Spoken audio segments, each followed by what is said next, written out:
We had a relationship, and I bought my first car when I was in the working for Deer Park Hotel. So I think it was $100, 35,000 rupees. I bought it for.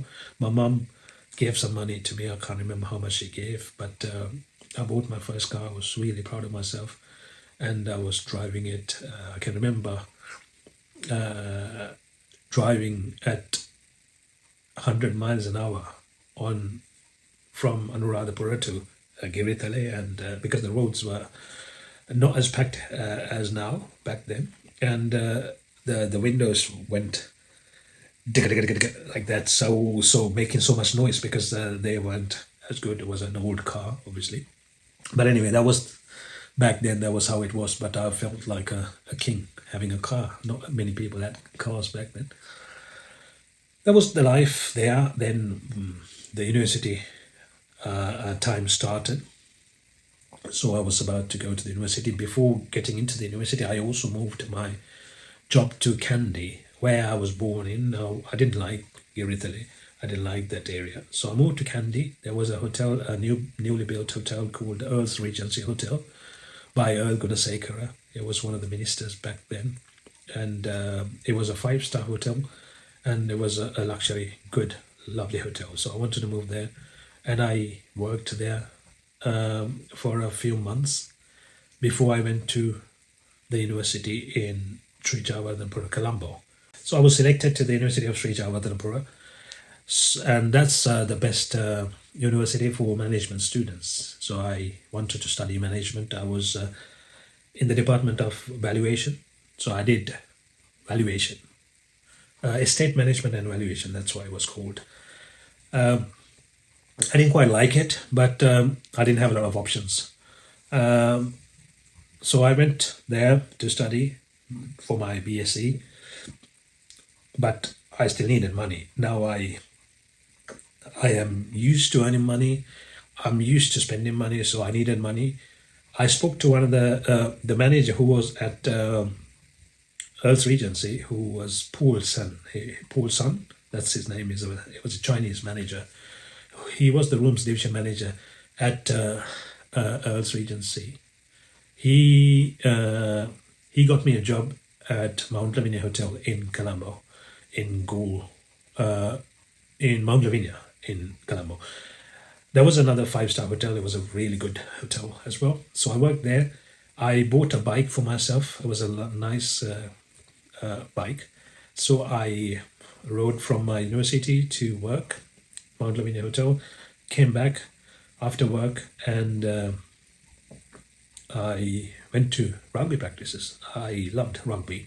There was a team in the university, so I joined the team. I thought I'll play some rugby. I didn't play much in school. I did play a little bit. I knew the game, but I didn't play seriously. So I thought this is a good time for me to play some rugby and keep the job going, as well as I'll study. I thought I can do everything. So I did everything, and I was the captain. The following year, I became the captain of the rugby team because I was committed and I loved it. I learned about the game, and I gave my everything to the game. So we did really well. Let's talk about a little bit of rugby. If you want to know my rugby life, there is a video I've done about just the rugby life, but that's separate from this. But if I am to catch up on rugby, we did really well. We had a few players who were really good, and I was really good as well. We beat some of the best universities in Sri Lanka, including Peradeniya, and we had a record a margin with Rajarata University. It was 120 to 8 or something. It was a really big gap, and we were selected to go to Malaysia for a tour at University of Putra. It was a lovely tour. So that was the rugby life. I had a lot of friends. I still have some of them as friends, and it was a good experience in rugby, and I enjoyed the game quite a lot. In terms of education, in terms of studying at the university. I wasn't too concerned about studies because my English was quite good.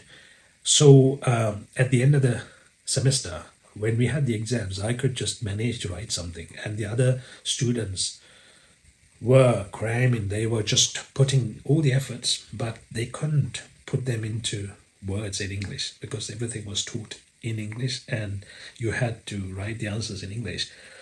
Most of the other students came from singular medium, studying in singular medium, so they couldn't write really well in English, except for a few good students from good schools in Colombo.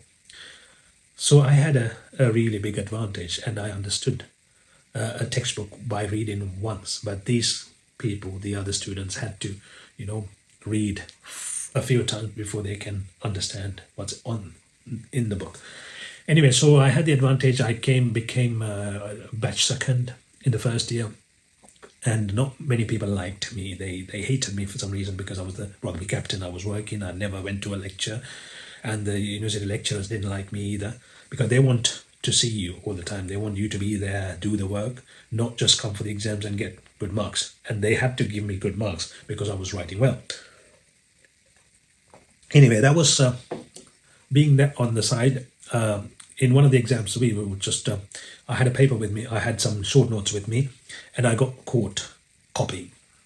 There was a disaster at the time. And apparently it was by the other students who had told, everyone had short notes with them, but this was I'm the one who got caught because there was a person who was working who came to me and looked at he wanted to check my stuff. I wasn't even copying, but I had something in my pocket, so he pulled it out. Someone had told him to check. I don't know what happened. Anyway, the result was that it went to the head of the department, and they said, I will not get a first class. The only reason why I was there was to get a first class. If I wasn't getting a first class, I didn't want a degree. I didn't like the university in Sri Lanka anyway. I was just fed up with the whole system. There were ragging going on. There were, university closes, opens, and then they had some, what's it called, like killings, stabbing, and everything going on in the university. So I was like fed up with the whole system because they didn't continuously have the lectures. They opened it sometimes, they had it closed for a few weeks, and it was just delaying my whole life, and it was a pain. So when this happened, and when I got the answer saying I will never get a first class because of this, I'm like, that's it, I'm not going to continue. I have to go abroad, I have to go somewhere.